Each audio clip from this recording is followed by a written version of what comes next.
friends, good to see you again on my channel Excite Learning Academy. I hope you all are doing well. Let's get started. So today's topic is vector form of Coulomb's law. So why do we study the vector form of Coulomb's law? Okay. Let's see vector form of Coulomb's law. So why do we study this vector form of Coulomb's law? It is nothing, just we study this topic just to see the direction of forces. So let's start. For like charges,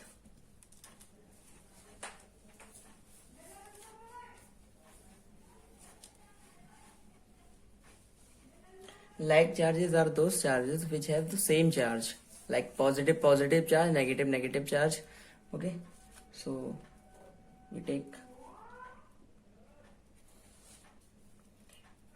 q1 q2, both are positively charged and aparted by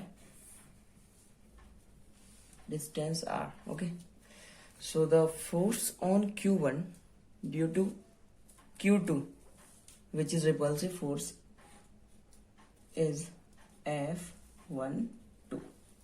Okay, and the force on q2 due to q1 is also repulsive, which is F21, and the unit distance vector, which is from 2 to 1, is R21, and 1 to 2 is R12. This unit vector is in the direction of F12, and this unit vector, that is R12, is in the direction of F21. Okay, so force on Q1 due to Q2. Okay, according to the Coulomb's law, what is the formula of that? 1 upon 4 pi epsilon naught q1 q2 upon r square, and the unit distance vector in the direction of F12. In the direction of F12 is R21. Okay, and as we all know that unit vector is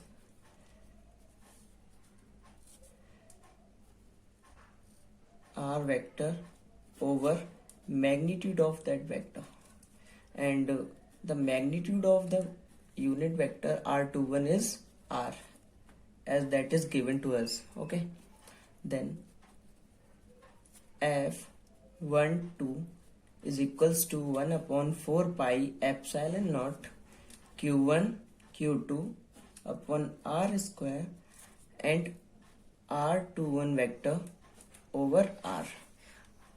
The r square and r is multiplied, then it becomes q1 q2 over rq and R21. Okay, this is the force on q2, sorry, this is the force on q1 due to q2.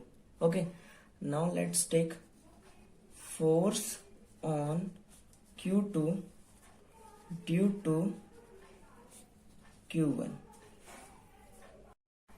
So the force on q2 due to q1, okay, F21, according to Coulomb's law, that is 1 upon 4 pi epsilon 0 q1 q2 aparted by r, then r square, and the unit distance vector in the direction of F21 is R12.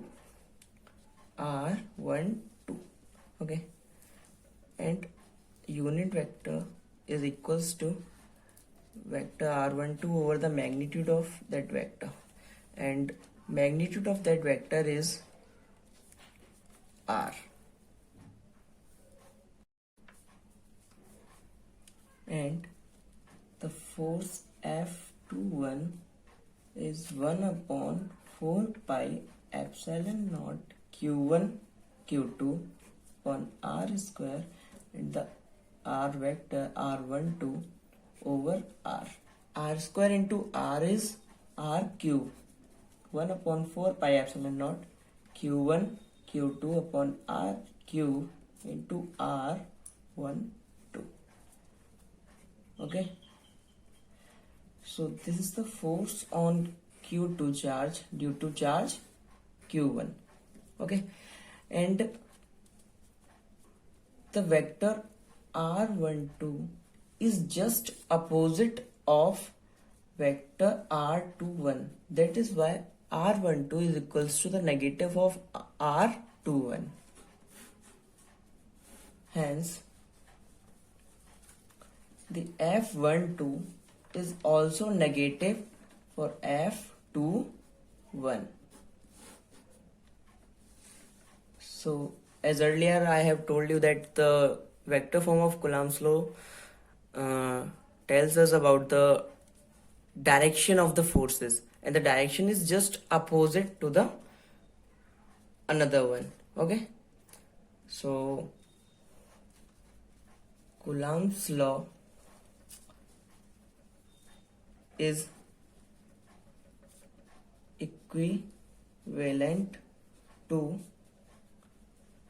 Newton's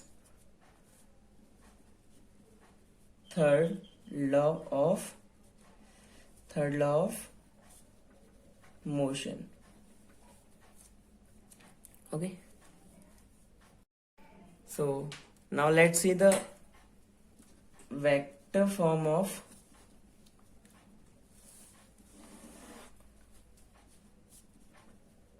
Coulomb's law for unlike charges. Okay, there are two charges, q1 that is positive, q2 that is negative. Both are aparted at distance r. So both are unlike charges. So unlike charges always attract each other. Okay, then the force will always act in this direction. Okay, the force on q1 due to q2, this is the force on q2 due to q1, and the unit distance vector is r from 1 to 2, and this r 2 to 1.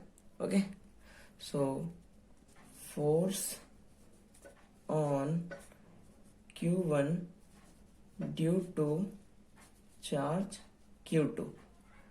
Okay, then f12 according to Coulomb's law, that is 1 upon 4 pi epsilon naught q1 q2 upon r square, and the unit distance vector in the direction of force is r12. As r12 unit vector, that is r12 vector over magnitude of r12, and magnitude of r12 is r. Then force f12 is 1 upon 4 pi epsilon naught q1 q2 over r square, and r12 vector over r square is multiplied by r gives r cube, 1 upon 4 pi epsilon naught q1 q2 over r cube, and r12 vector in the direction of f12. Okay, this is the force on q1 due to charge q2. Now see the force on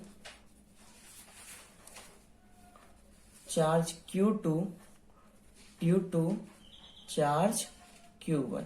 Okay, the force will be f21. Okay, then according to Coulomb's law, that is 1 upon 4 pi epsilon 0 q1 q2 upon r square, and the unit vector in the direction of f21 is r21 unit. Okay, unit vector. So r21 cap is equals to r21 vector over the magnitude of that vector, and the magnitude of r21 is r. Then force F21 is 1 upon 4 pi epsilon 0 q1 q2 over r square r21 vector over r. R square into r gives r cube 1 upon 4 pi epsilon naught q1 q2 over r cube r21. This is the force on charge q2 due to q1. Here the vector r12 is just in the opposite direction of r21. That's why they both have same magnitude, but the direction of them is opposite. That is why r12 is negative of r21. Then F12 will be negative of F21. F12 is the negative of F21. Hence, here also Coulomb's law follows Newton's third law of motion, that is, every action has an equal and opposite reaction. So guys, I hope you all like the video. So if you like the video, please like, share and subscribe.